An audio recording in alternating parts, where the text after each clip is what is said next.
and welcome to Camp Creep Podcast, a podcast focusing on anthology horror. Starting with Tales from the Crypt. I'm your least favorite camp counselor, Tish, DeLano. And I'm your other camp counselor, Lauren Jewell. Hey, Tish. Hey, Lauren. It's fucking hot outside. Holy hell, it is hot. We are in the middle of a heat wave here in Michigan, as I believe a lot of the country is right now. It's way too hot. It's just unpleasant. It is. I don't understand those people that are so pro-summer. I know, there's people out there jogging right now. Yes! And jogging. They're enjoying it. Yes, the air feels like warm hummus.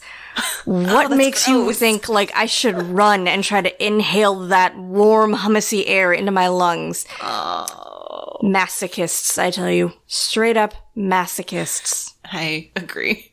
Well, before we keep going off topic, my apologies, campers. Are you ready to creep through the crypt with me? I am ready to creep. All right. I have a creeperosity for you. All right. And I am very proud to say that it is slightly less rabbit hole-y than usual. So the oldest casino in the world is the Casino de Venezia in Venice, Italy. It opened in 1638 and started out as a theater with a gambling wing, but eventually became a full-on casino. It's still functioning today. Wow. So if we leave now, they open at midnight Eastern Standard Time on Sunday. It's a little bit of a road trip. Also potentially involves an airplane or a boat.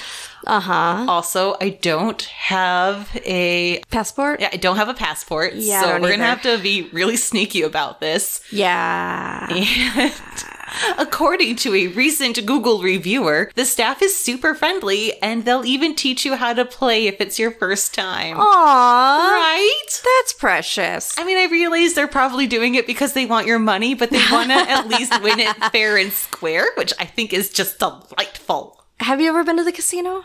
I've been to the one in Mount Pleasant? Yeah, Mount Pleasant. I think that's Soaring Eagle. I believe so. Yeah, it wasn't bad. When I was 19, my dad took me to the casino over in Sarnia. Where is that? The Lambton Sarnia area over in Ontario. Oh, we're going to Canada. Yeah, Canada. I didn't win anything. I basically wasted all of my money on the slots. Oh, no. Didn't win anything. I left flat broke. Thank God he gave me all the money to use. That makes it okay. If it's somebody else's money, it's cool. It's cool. Spending daddy's money. Oops. Oh, darn. Yeah, and that's when I discovered I'm not a fan of gambling, because turns out I'm not very good at it. I had one game that I did not want to get off, and I think I was being one of those people that were, like, hovering, and I'm pretty sure you're not supposed to do that. But in my defense, it was a haunted house-themed game, and it was the only thing that captured my interest. Yes. So when the little old lady finally fucked off, I definitely jumped on there. Hell yeah. I think I got like $72. Woo! Get out of here, old lady. Yeah. Give me that money. I am not advocating for hustling little old ladies. No, they'll hustle you with their cuteness. This is Season 2, Episode 3, Cutting Cards. And this is your synopsis. So this episode of Tales from the Crypt is based off of the 32nd issue of the Tales from the Crypt comic. And Reno is a cowboy who got off on the wrong side of the horse. And Sam is a businessman who means business.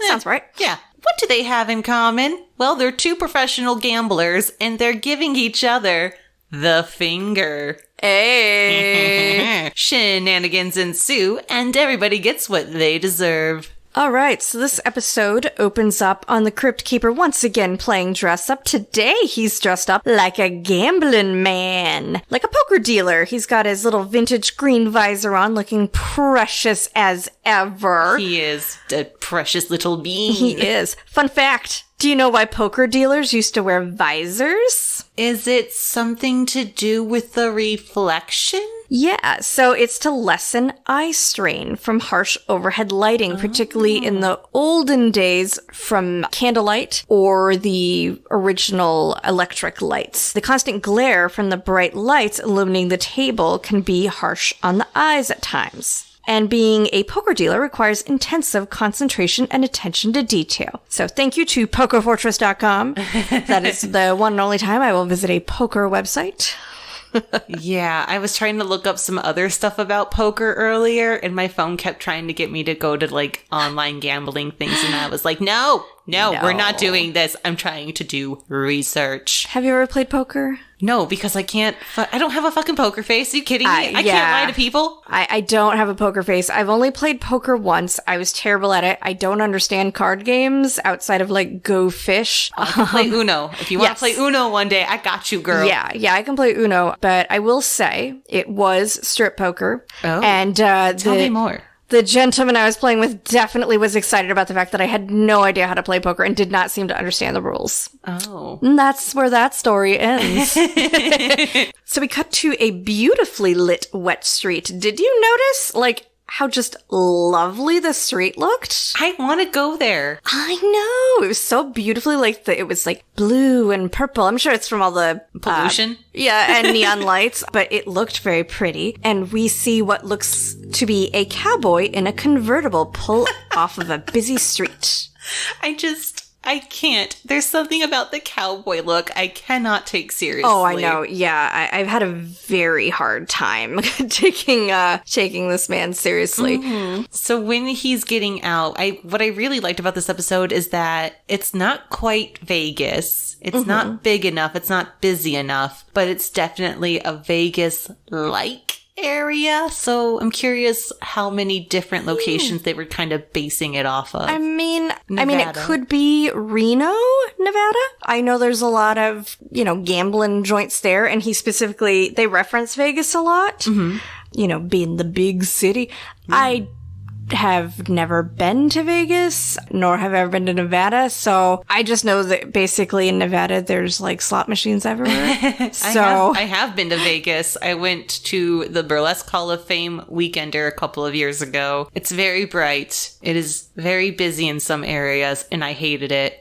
But I still want to go back, and I want to take you with me because I really, really want to go to the Zach Bagans Haunted Museum because fucking bagel bites. Right. And if you know, you know. You know, you know. Yes. All right. Focusing. I'm focusing. I promise. As he is walking into the casino, you get a real nice close-up shot of his high-heeled cowboy boots. How high would you say those heels were? I feel like he's got a little bit of a Napoleon complex. So they were like, 2-3 inches? That was my guess, 2 to 3 inches, because that was a significant heel on those cowboy boots. And the camera pans up and we see our cowboy. And he looks like the Marlboro Man. Do you know what I'm talking about? I do! The other thing I liked is, here's my question. Uh-huh. Do you think that the cowboy aesthetic is who he is as a person? Or because then we find out that the casino he walked into is Old West, timey-wimey themed. Do you think he dressed for the part? Do you think he just loves a good theme? I mean, I do, so I'm going to put this onto him. Right. Considering that everyone seemed to recognize him immediately, I'm assuming that the whole cowboy aesthetic is just his thing. Maybe. He likes to look like the old Marlboro Man. Yes. Complete with deadly cigarette in his mouth. Uh-huh. So a waitress comes up and she recognizes him. She says, "Oh, hi there, Reno Crevice." And it's like he's welcomed home. That is my favorite name in the series so far. Reno Crevice? Yes. Okay. I just it just makes me so happy because it's the most ridiculous name in the world. My name's Reno Crevice. What? Okay, so you're the name of a gambling town in Nevada and crevice, as in the crevice in between your couch cushions? What? Ooh, okay. Uh-huh. So what if that's his stage name and the Reno does represent Reno, Nevada, and the crevice, the crevice in the couch, because you always find treasure there. Reno Crevice. Yes, I accept this fan theory. Ooh. Let's make this canon. We're just accepting this as canon. So good old Reno, the hostess waitress, welcomes him back because it's been a long time. He's clearly got a reputation in this establishment. He's asking the very important questions right off the bat, and apparently this old-time casino has a secret back area, and she says, well, there's somebody back there, but you know him. The gentleman's name is Sam Forney, and apparently they know each other, and this is not a happy reunion. No, he reveals he's been in Vegas for a while, but he's back, and he's ready to reclaim his territory. So she gives him something, it looks like a chip. I don't know if that's a common thing, like, because she says, here, a free drink. And it looks like a poker chip. But again, I've never been to a real casino, so I don't know what they do for you. I think I got a chip when I was there, but I think I tried to keep it for, souvenir purposes. Yeah. But speaking of reunions, so he goes to the bartender, and it's our favorite bartender-doctor combo man. Yes, it's the final appearance of Roy Brocksmith in the role of the bartender. This is his third and final appearance in Tales from the Crypt. So Reno orders a whiskey shooter, and the bartender comments that Reno hasn't been around for a while. Kind of seems like Reno's a big deal in these parts. These here hootenannies. Yes. And the bartender, he's all about spilling the tea. Oh, he is a big-ass gossip. Yes. And I'm here for it. So he lets Reno know that over the last year, Sam Forney has become the one to watch. But Reno ain't scared. Hell no. He's played Sam lots of times in Vegas. Yes, and apparently they both lost to each other, but won with each other. But Reno's not going to own up to that. No. That's not who he is as a person. No. Besides, he claims that Sam is just a two-bit hustler. I did look it up because I was like, I'm pretty sure I know what two-bit hustler means. I was trying to find the origin of two-bit hustler. I'm assuming 2 bits as in money? Bits? Yep. But a two-bit hustler is just a swindler or a crooked businessman. And I was like, well, I already knew that Urban Dictionary. I have another theory on what it means. Yeah? It's more than 1 bit, but it's less than 3 bits. That is definitely a 1-bit hustler, pshaw. A 3-bit hustler, too much. Whoa, too much. 2-bit hustler, just right. Okay, Goldilocks. So we're talking to the bartender, and he spills some more tea. A little rumor he's heard about Reno. He heard that Reno won $50K off of a South American dictator from just one poker game. It is very clear that the bartender is a big ol' Reno fangirl. Oh, yes. And I'm just curious, if he's such a big deal, why did he leave Vegas and come back to this little hole-in-the-wall casino? Curiouser and curiouser. Interesting. Also, I did want to point out that just like in romantic movies, Reno spotted Sam from across the room. Oh, don't worry. Don't you worry, ma'am. Excellent. Excellent. So Reno goes to the back room where that businessman is sitting all by himself, who we now know is Sam. And I really like that he's playing a card game by himself. And I don't really think you can gamble against yourself. So I'm pretty sure he's playing solitaire. Yeah, I didn't even see a dealer at that quote-unquote special table in the back. He was just chilling. You know, it's the VIP area. Right. There's a bottle of champagne somewhere in there we can't see. Ooh, high roller. Mm-hmm. So Reno tries to flex on Sam, claiming I used to have a regular game here at this table, and he dropped a bunch of names that I'm assuming are supposed to mean something, but they meant nothing to me, and I couldn't catch them all. Sam doesn't give a damn. Nope. But can you feel the tension in the room? Oh, so much tension. So much tension. I just want them to make out. Yep. So much testosterone and flexing, because Sam is oh, those guys? Yeah, I know those guys. They can't handle my gambling skills. I'm going to be very honest with you, Camp Counselor Tish. Yes, Camp Counselor Lauren? Most of my notes for this episode says Reno is shit-talking to Sam, and Sam is shit-talking to Reno, because that's the bulk of the episode. That was my original first run of notes, and I had to fill in. I did manage to grab some good quotes and at least pull some bits of the story out of them, but it's just 20 minutes of shit-talking and flexing and some weird, eroticism? Yeah. It becomes very clear that Reno and Sam have this long-running, dick measuring contest going on. Yep. Sam thinks he's the best. Reno disagrees. Reno says, you'd better see a doctor because your brain has gone to shit. 1 point to Reno for that sick burn. Oh, sick burn indeed. Yep. So did you catch all of the things they're saying they've done to one another? Oh, yeah.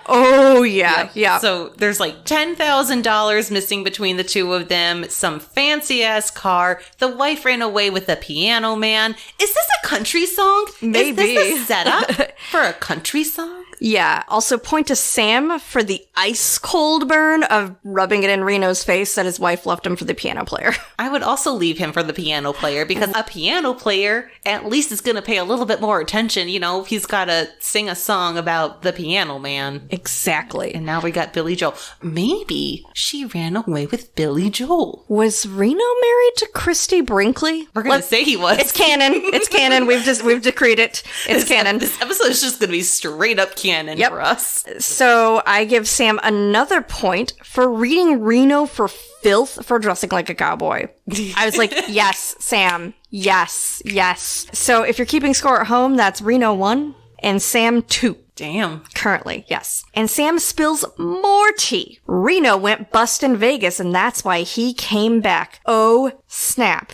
That makes sense. Why he's back all of a sudden to this tiny ass hole in the wall. Yep. Sam is the king of petty, and I'm here for it. And much like most of the dudes I know when they get called out on something, Reno totally denies it. But then he sits down and reveals that he only has $100 on him. And that's okay because Sam has an even better idea. The loser has to get the fuck out of town. Yes. Sam, I have a quote here, and he says, but there is one thing that I want, and I want it real bad. And I was really sad that it wasn't followed up with, your dick. Instead, he says, I want you out of my life for good. And I'm going to give another point to Sam, because I'm stealing that. I just want to get real up close to someone, like erotically close, and say, there's one thing that I want, and I want it real bad. I want you out of my life for good. Now go fuck off. Okay, well, yeah, in that case, this is one of the lines that I also want to steal from Reno. Okay. This is a Reno quote. How about I just leap over this table and wipe that smile off your face? Because I want to be that badass one day. Right. Standing there in your 3-inch heeled cowboy boots looking like the Marlboro Man. Which will be rhinestoned BT dubs. Yes. Oh, totally. That's on brand. Yes. So they start playing this game with dice, and I don't know if it has a name. Yeah, I have that note here that Reno doesn't want to play cards, he wants to roll the dice, and then he just busts out 2 dice, and I'm like, what are they playing? Like, my notes here say craps? Maybe? Yahtzee? I hope it's Yahtzee. At least I vaguely understand that one. Yes. So Sam immediately gets 2 6s, so that's 12. AKA boxcars. Oh, is that what that is? That's what he says. He says, boxcars. And I was like, okay. So I don't think you can do much better than that. No. But Sam is having none of that. It's a tie. But not in my book. It's Reno 1, Sam 3 in my book. But Reno doesn't want to do that game again. He's already throwing a hissy fit, which just means he's poor sportsmanship. And he wants to take it up a notch and play Russian roulette. Conveniently, Sam happens to have a gun in his vehicle. Can we just, so Sam at first calls him nuts, and Reno claims that Sam has no character. And I'm like, not sure what not wanting to pull the trigger of a loaded gun pointed at your head has to do with character, but apparently it works because then Sam volunteers like, oh, I've got a gun in my car. So they go outside, they get the gun, and because Reno wants to make sure nothing's wrong, he's gonna take the gun from Sam, load it himself, do the spinny bits. Spin the chamber. Yeah, spin the chamber. So he's going to do that all by himself because Sam says he'll go ahead and start. Yes. And I'm taking a point away from Sam for not being a responsible gun owner. What you mean? You don't keep a gun in your glove compartment. Oh, that makes sense. I don't think it was loaded, though. I think it was loaded. Oh, it was? Yeah, because Reno, when he opens the chamber of the revolver, he dumps out the bullets. Oh. So first of all, how are you going to defend yourself if it's in your glove compartment and you're driving? Mm-hmm. 2, if you get pulled over and you reach into your glove compartment for, your stuff, your license, registration, and all that fun stuff, and the gun falls out. I mean, granted, Sam's a white man, so he'll probably be fine. Yep. But still, and also, it's actually a violation of some states' concealed weapons laws. So, Sam, get your shit together and be a responsible gun owner. Thank you. There you go. And now you know. So they have the gun out. You've already said Sam's straight up offers to go first. That sounds reasonable, rational, right? Mm-hmm. Totally be volunteering for that. So Reno puts one bullet in the chamber, gives it the good spin, hands it off to Sam. 6 chambers, 1 bullet, just so we're working on statistics here. Yep, so 1 to 5, right? 5 to 1, yeah. 5 to 1. This is why I'm not a gambler, everybody. So Sam puts it to his head and click. That was really hard to watch, by the way. Oh, no. I was just like, I mean, I know this is a TV show, but it's still incredibly hard to watch that. So then it's Reno's turn, and this just fucking cracked me up. He yells at Sam for distracting him because he can't think. Think about what, Reno? What are you... Wait. I would like to think if you were going to think about things, maybe you wouldn't be playing Russian roulette. Mm-hmm. So Reno's getting really intense and he tries to psych Sam out. You know, Sam can always just leave town, but instead he puts the gun to his head, pulls the trigger, and click, 3 chambers left. And now it's Reno's turn. And Reno is freaking the fuck out. He's really starting to get overzealous and he's panicking a little bit. So Sam says, don't think. Just do. And Reno has this super epic, unsettling monologue. Of course you gotta think. Thinking's the fun part of it. Thinking about it. Thinking about what's gonna happen. Listen to that little wheel of fortune click and turn into place when you ease back the hammer. Feeling that metal get warm against your skin. Wondering what's it gonna be like to feel your brains blown out through the side of your head. Wondering what comes after, if anything, or black. Wondering if you're gonna scream. What do you think, Sam? You gonna scream? Yeah, you will. Click. 2 chambers left. So now we've got 2 chambers left. One of them has to have the bullet in it. Yeah, at this point it's 50-50. Fair game. Yep. So Sam is about to take what is undoubtedly his last turn, and they're interrupted by a man in a convertible who mistakes them for valets. I have a lot of questions, sir. And with the power of friendship and a gun, the men refer to each other as friends for the first time this episode. Aww. And threaten to shoot them if they don't leave. Right, but you know what? He deserved that. What about seeing a man in a suit holding a gun to his head and a man that looks like a cowboy screams, well, clearly these must be the valets. You know, yeah, I don't feel bad for that guy. Get out of here, man. Get out of here. And he did leave. They did get the fuck out of there real quick. Yes. So Sam shoots, and it's another blank. Click! And he starts cackling, and I don't blame him. If I was playing Russian roulette, and it was my last turn, and it was a blank, I would also cackle like a maniac. Yeah. Yeah, an empty to get an empty chamber when there's only 2 chambers left is kind of miraculous. So 1 chamber left, and it is Reno's turn, and yep, Sam's just ecstatic. I'm gonna give that a -1 point for Sam, because kind of yikes. Yikes, Sam is pretty awful here, and it's like, you're about to watch a guy put a gun to his head and pull the trigger, like, maybe you could act a little less excited about this? No, he just kept moving away so he didn't get any splatter on his fancy businessman clothes. Because apparently dry cleaning is so expensive. So Reno puts the gun to his head and click, nothing happens. One more time, there's no bullet, and Reno accuses Sam of sabotage. But Sam's like, nah, dude, you're the one that did the loading and the spinning, so... Yes, so apparently the bullet is just a dud. I didn't know that bullets could go bad. I mean, that does make sense. Sam mentioned something like maybe it got damp and maybe water got in there. I did not realize that gunpowder was so delicate. Is it gunpowder or just bullets? Well, there's gunpowder in the bullets. Oh, yeah, that makes sense. Yeah. I mean, if you're a gun type of person, please let us know the answer by leaving us a review on Camp Creep Podcast iTunes page. Yay! Have you ever shot a gun? No, it's kind of on my list, though. Right. I'm curious about them. Right. I mean, we both did shoot the simulator guns in the simulator thing. We did a Citizens Academy where we got to learn what it's like to be a police officer, a firefighter. Wasn't there another thing? Forensics. We did get to do a forensics day.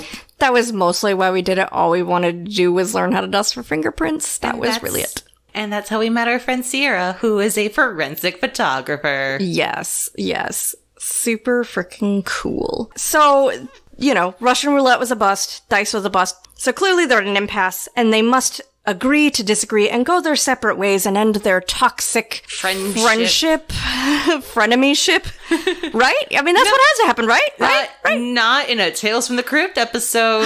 They decide to go play a whole new game called Chop Poker. A lot like strip poker, except instead of losing clothes when you have a losing hand, you lose your hand. Cha, cha, cha. At least this time, they're not totally left alone to their own devices because there's like first aid supplies in the background, and I'm pretty sure the dealer doubles as a doctor.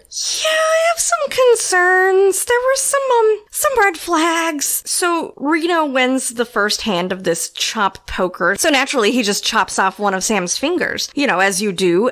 And the dealer is so chill, like doesn't seem disturbed. This is just a normal thing that happens at this casino. Yeah. As somebody who is very much attached to her phalanges, I hate this game. I do not like this. I mean, if this were a back room in, like, Vegas in some, like, mafia-ran casino or something, I'd be, like, buying this, but this is clearly not Vegas. Like, they're so hard on the emphasis of this is the opposite of Vegas. Yeah. Is this even legal? Probably not. I mean, I guess they're technically consenting to the assault, so I don't know. If you're a legal expert out there and you know the laws pertaining to chop poker, let us know. Mm-hmm. We'll figure it out. Yeah, so, Reno wins the first time. And Reno also wins the second round, and he says to Sam that he might consider pickling his finger as an award, kind of like a serial killer has trophies. Right. Specifically to show off, quote-unquote, to his friends. I would just like to state for the record, I do not believe Reno has any friends. No, I don't think either of them do. No. They have each other. Yeah, basically, like, seriously though, like, after the first finger, I don't even get how they escalated to the point of Russian roulette, let alone finger chopping. Mm-hmm. But after losing the first finger, like, why didn't you give up, Sam? Why didn't you say, cool, I'm gonna leave with my 9 fingers, and I'm gonna just pack up and leave town? Instead,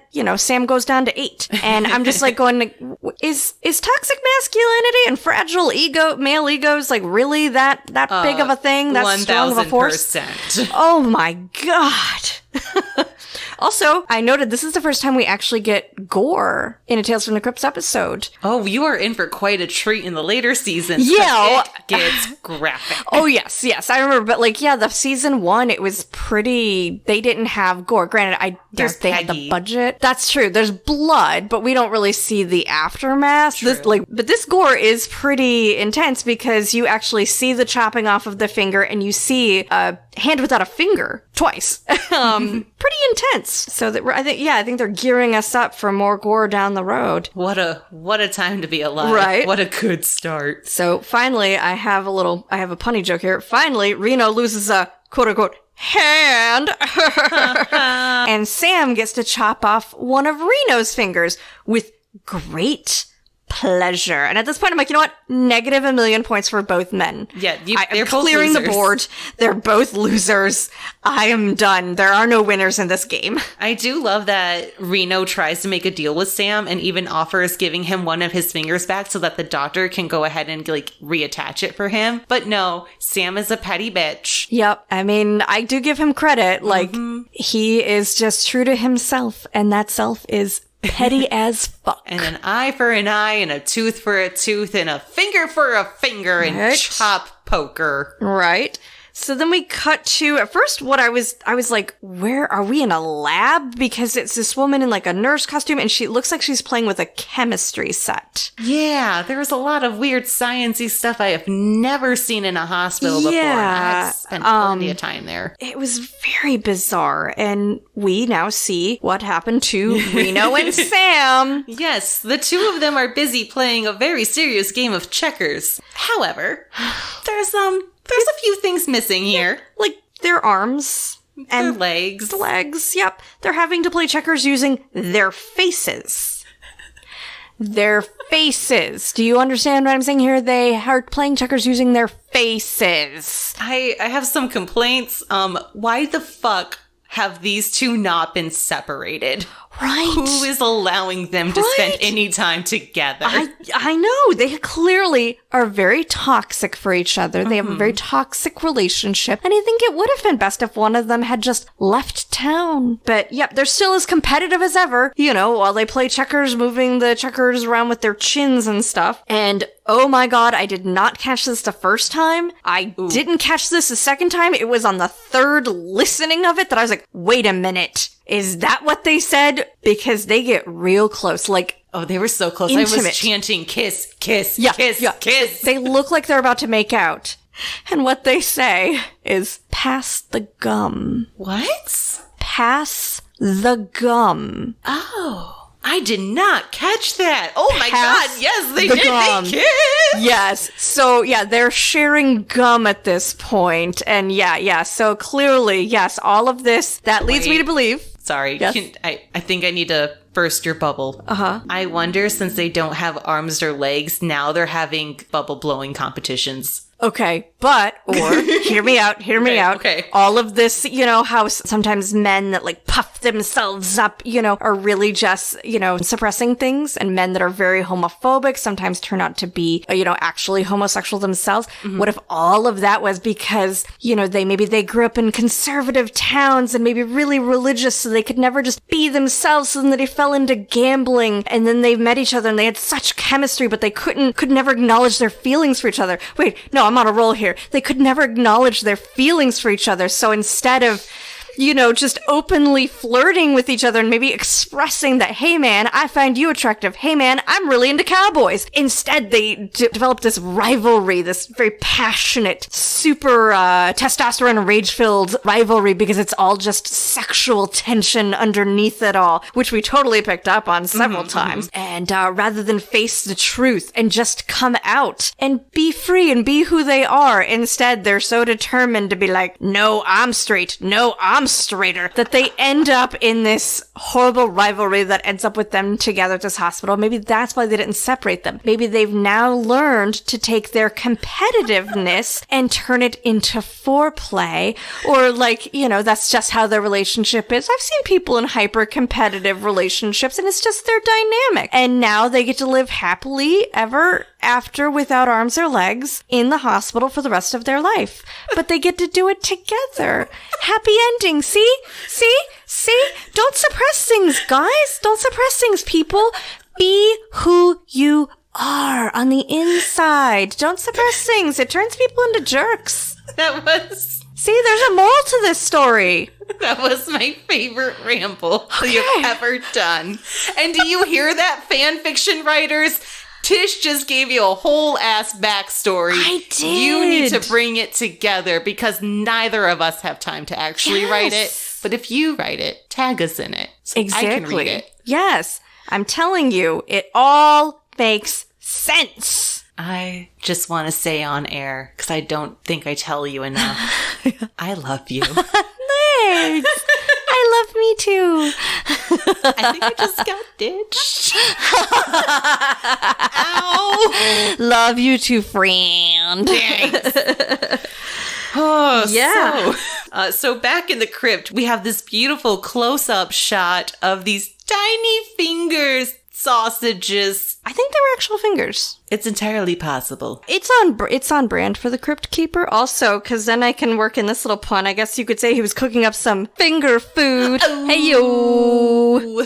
I will say the Crypt Keeper in the intro and the end, I didn't write any down, but his pun game was just fire this episode. I was like, he was just, every sentence was a pun, and I was like, okay, I dig this. Also, campers, just on a serious note here, in a little after-school special style, if you or someone you know is struggling with a gambling addiction, to the point where you're going to lose your car, your house, your fingers, there's the National Problem Gambling Helpline Network helpline.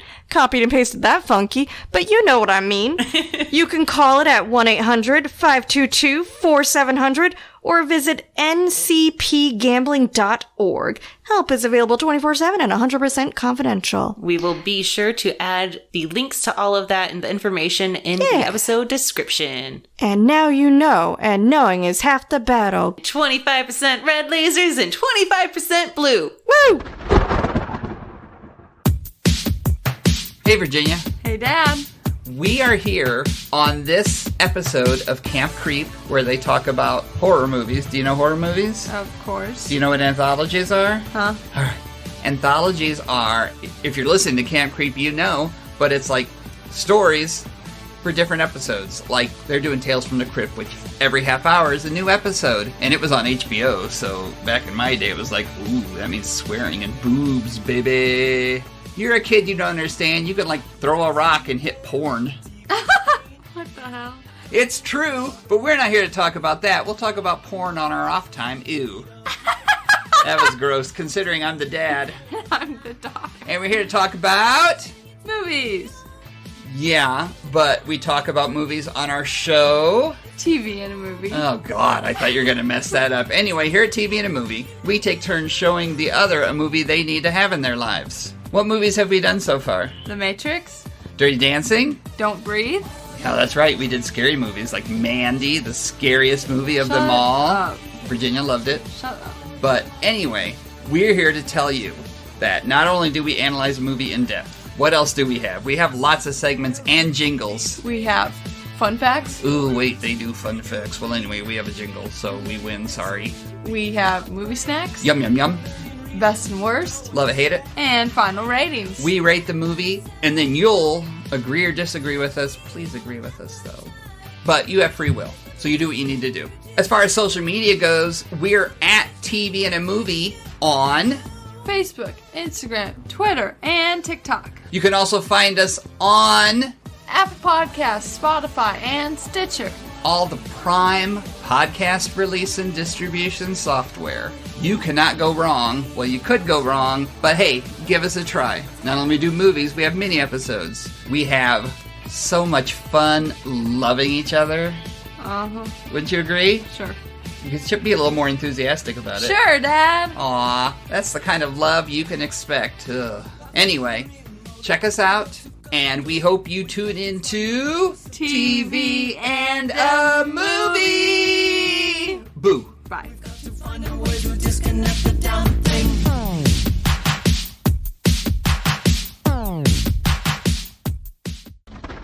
And it's time for everybody's favorite segment, or maybe just mine. Who's that ghoul? Toot toot! There we go. So, this episode was directed by Walter Hill, who also co-wrote the screenplay. Walter Hill previously directed the very first episode of Tales from the Crypt. Yay! And he directs a season 3 episode. He's also one of the producers on Tales from the Crypt. Yes, his name is all over the spreadsheet. Yes, all over the spreadsheet. But as far as his creds go, his most notable credits are he was a producer on the film Alien, which is the first in the Alien franchise. He was apparently meant to direct, but for some reason it was given to Ridley Scott.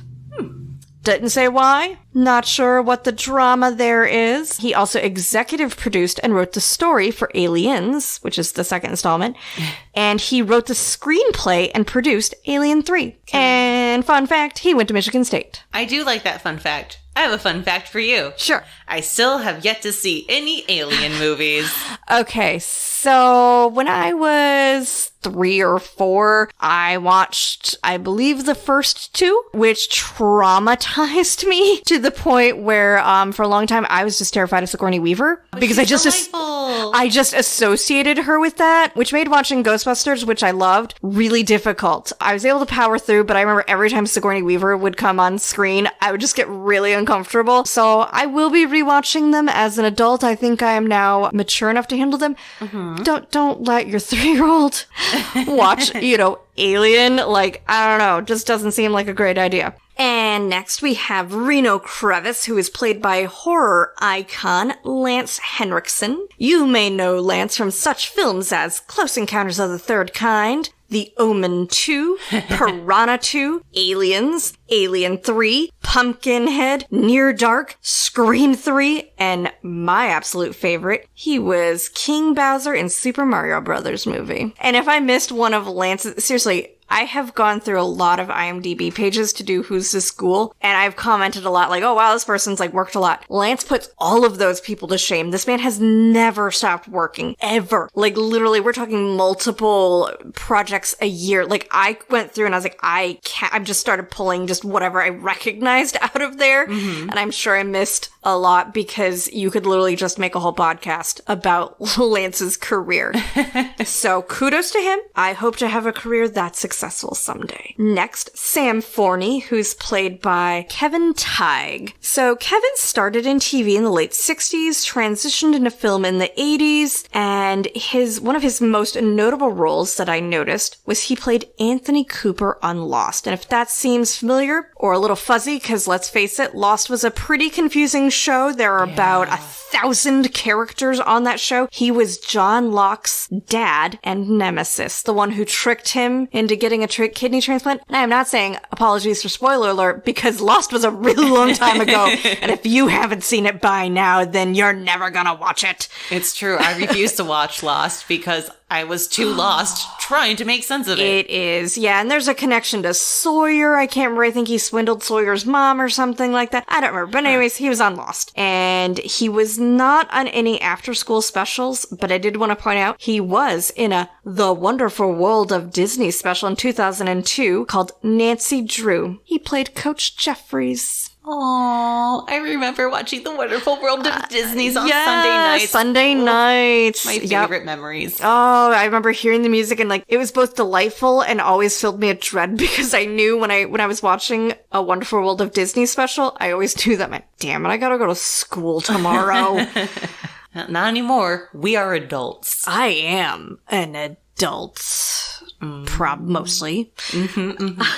Next, we have Bartender, who we already said, played by the lovely Roy Brocksmith, who passed away in 2001. We heart you. Pour one out for your homies. Pour one out for good old Roy. So next we have Hostess. Also, you could call her a waitress, played by Dan Carey. If you're an older sci-fi fan or a fan of older sci-fi, you may know her from the original series V. She played Harmony Moore in both V and the little TV movie they made to wrap up V. You know what V is? I know it's the Roman numeral number for 10. It was about alien invasion. Oh, that's cool.